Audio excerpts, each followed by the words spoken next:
Nalazimo se u fabrici Ambalažerka d.o.o. Osanica na teritoriji opštine Žagubice ili ti takozvano Homolje.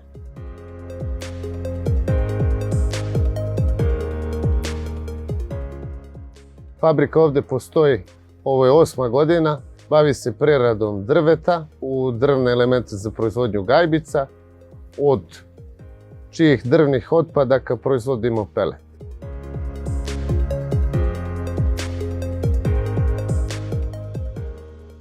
U fabrici je zaposleno 83 radnika, kako u pogonu za proizvodnju elemenata za drvene gajbice, tako u pogonu za proizvodnju peleta.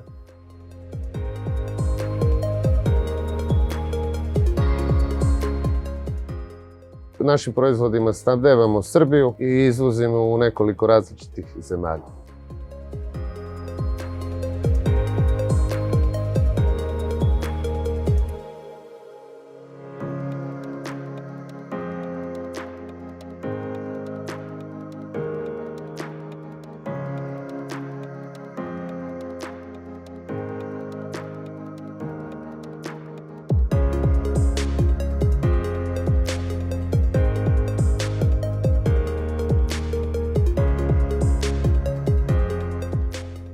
Naša firma je uvek razmišljala o naprednim tehnologijama koje mogu da pomognu optimizaciji troškova ili zaštiti životne sredine.